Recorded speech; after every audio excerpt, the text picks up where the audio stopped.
Selanjutnya pemirsa, saya ajak Anda untuk kita lihat bagaimana perkembangan terkini terkait dengan penanganan bencana di sejumlah wilayah di Indonesia, khususnya di Sumatera. Sudah tersambung bersama kami, ada Kepala BNPB Letjen TNI Suharyanto.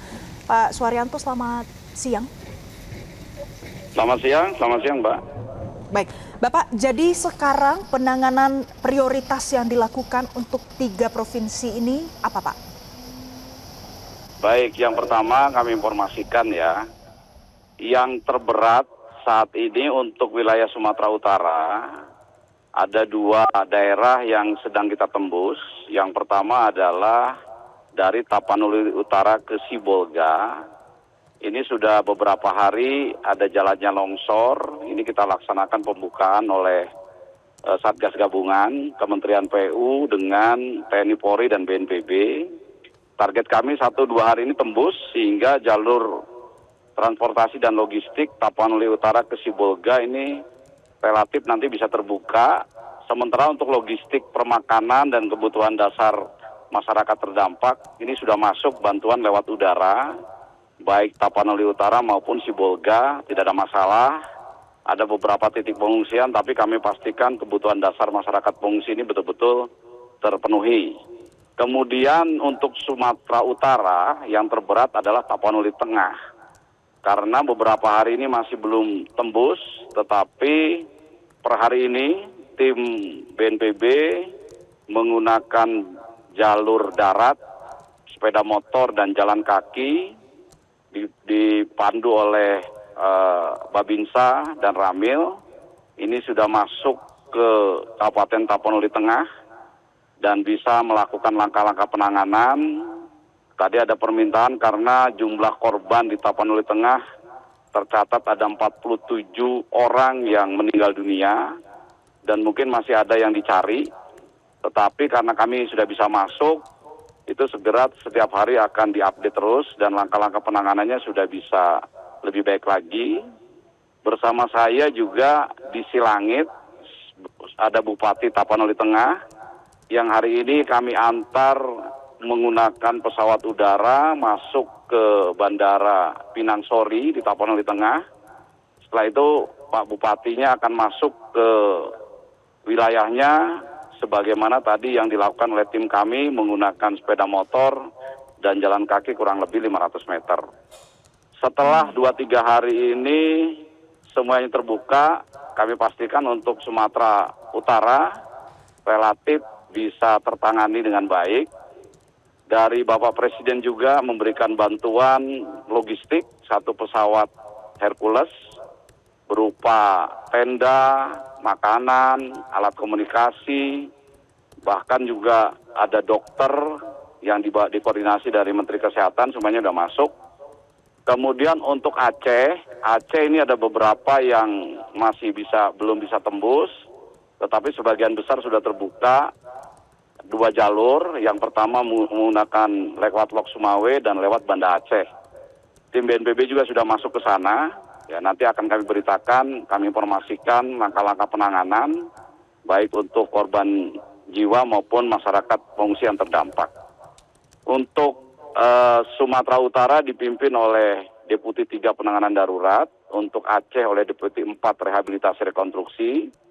Kemudian untuk Sumatera Barat ini kondisinya sama parah, tapi dibandingkan Aceh dan Sumatera Utara relatif lebih baik karena di sana rata-rata sudah bisa ditembus ya jalur transportasi dan logistiknya.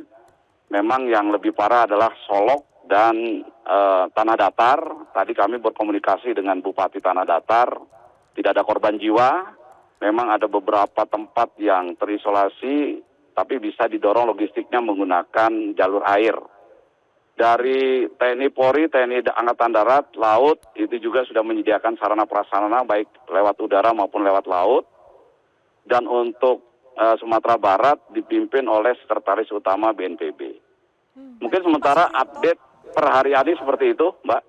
Oke, Pak Suharyanto, ada tadi Anda katakan kalau di Sumatera Barat situasi tambah parah. Bagaimana kondisi yang membuat semakin parah itu, Pak? Tidak tambah parah dibandingkan Sumatera Utara dan Aceh, Sumatera Barat per hari ini ya.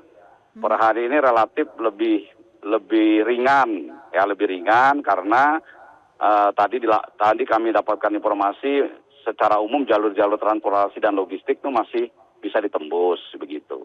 Tetapi di Sumatera Barat ini masih turun hujan. Untuk Sumatera Utara di Tapanuli Utara ini terang, cerah gitu ya. Jadi ini kita laksanakan operasi modifikasi cuaca baik di Sumatera Barat, di Sumatera Utara maupun di Aceh. Begitu, Mbak. Baik.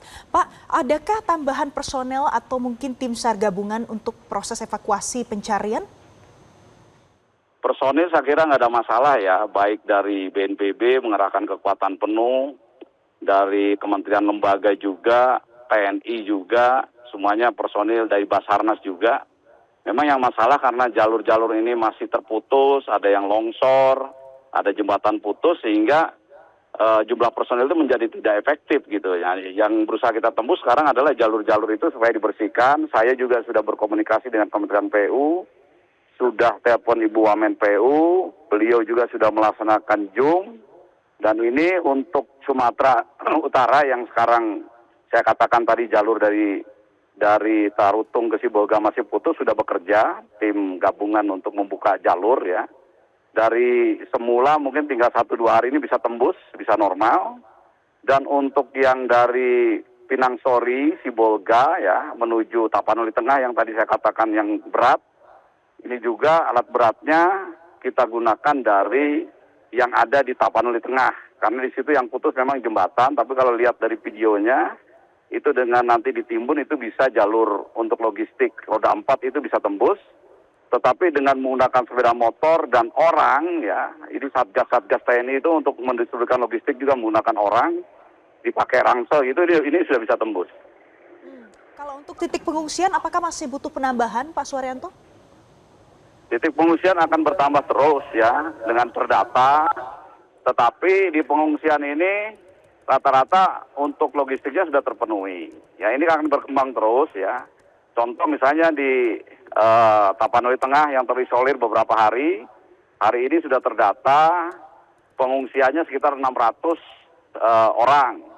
Tadi barusan dari tim kami yang sudah bisa masuk ke Tapanuli Tengah, mungkin juga ada tambahan mungkin sekitar 100-200 orang. Artinya penambahan titik pengungsian dan jumlah pengungsi ini akan bertambah terus. Dan saya akan menginformasikan setiap hari, konferensi pers jam 17.00, pasti setiap hari datanya akan berkembang terus dan mudah-mudahan akan semakin baik. Oke, satu lagi Pak, soal komunikasi banyak yang kemudian mungkin mengalami kesulitan di sana, tapi sebenarnya bagaimana situasinya sampai komunikasi memang karena susah? banyak yang putus belum normal. Makanya yang pertama tiap tim di kabupaten, kota dan provinsi ini sudah kami buka jalur komunikasinya menggunakan internet Starlink. Baik. Kemudian kami pun menyiagakan di masing-masing provinsi ada 1 unit helikopter yang bisa digunakan untuk Satgas Media.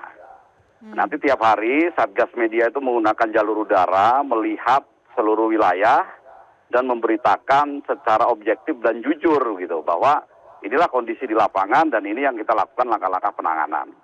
Baik. Begitu, Kalau begitu Mbak. terima kasih Pak Suharyanto, Kepala BNPB karena sudah memberikan informasi terkini untuk pemirsa Metro TV. Pemirsa, nanti usai jeda breaking news Metro TV masih akan kembali untuk Anda. Tetaplah bersama kami.